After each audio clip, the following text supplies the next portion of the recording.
Welcome back to the Green Room. This is the podcast where we have real conversations and we talk about the real things that shape the world that we live in today. As I always say, this is the podcast where our dreams and ideas come to life, especially before we hit that stage, and that stage is what we call life. I'm Chris, and today we're going to be talking about a topic that I believe affects us all, and that topic is misinformation. We can talk about social media. We can talk about news outlets. We are constantly bombarded with information. But the thing is, how do we separate fact from fiction? Well, that's what we're talking about today. Segment one, we're going to talk about the age of information and misinformation. We live in a time where information is more accessible than ever before. With just a few taps in the palm of our hands, we can find answers to almost any question. But with that accessibility comes a challenge, and that's misinformation. We find that misinformation tends to spread quicker, if not faster, than the truth. According to studies, false information spreads 6 times faster than the factual news on social media. But why is that? It's because sensationalized headlines, emotional triggers, and confirmation biases make misinformation more shareable. Can we all agree with that? But before we get into how to spot it, let's first talk about the different types of misinformation.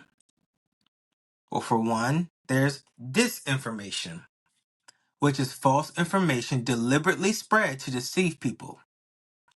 Then we have misinformation, which is false or misleading information shared unknowingly.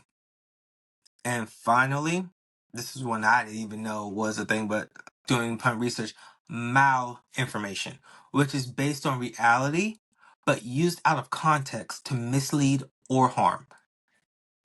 Understanding these distinctions is key to navigate the modern information landscape.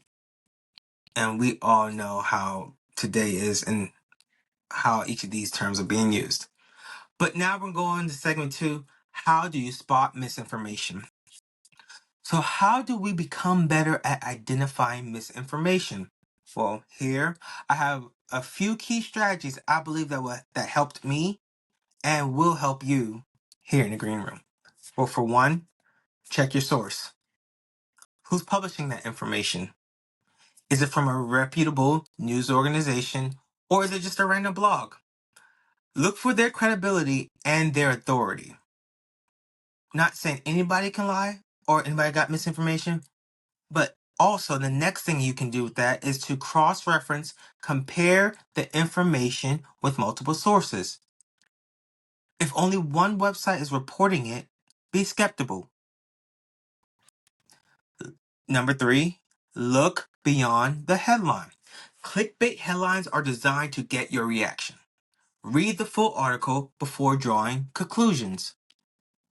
Number four, make sure you verify with fact-checking sites. Websites like Snoops, factcheck.org, and PolitiFact specialize in investigating claims. Also, most importantly, watch out for emotional triggers.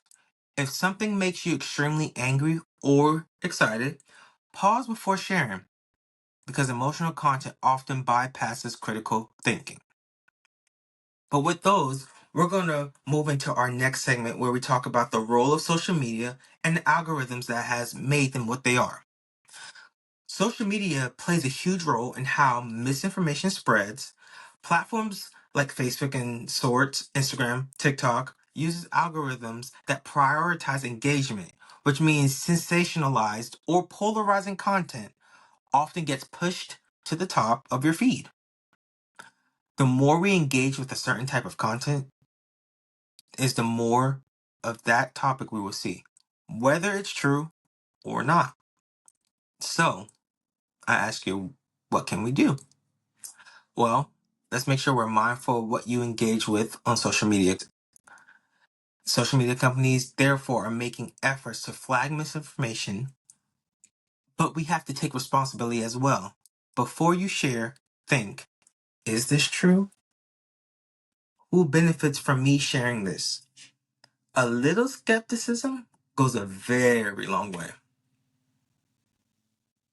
Our next segment, we're going to talk about the psychological side of misinformation. So here's a fascinating aspect. Our brains are wired to believe information that aligns with our existing beliefs. It's called confirmation bias. When we see something that reinforces what we already think, we're more likely to accept it without question. And this is why misinformation is so powerful. It's going to play in what we want to believe. So the question is, how do we combat this? We need to be open to new perspectives and challenge our own assumptions at times. Ask yourself, what if I was wrong? The willingness to question our own beliefs is one of the most powerful tools we can use against misinformation. Don't be afraid to question things that you are not 100% of. But I also have some practical tips for everyday life that goes along with misinformation. But now that we have discussed and I gave you some tips on how misinformation works, let's talk about what we can do together in our everyday lives. Make sure we're educating others. Make sure we're sharing fact-checking tips with friends and family. Please, please, don't spread unverified news. If you are unsure, don't share. Make sure you engage in critical thinking. Make sure you question what you're looking into. Make sure you analyze it. Make sure you can verify what you are being told before accepting that information as being true. Make sure you are following credible sources, because reliable journalism is still one of the best defenses against misinformation.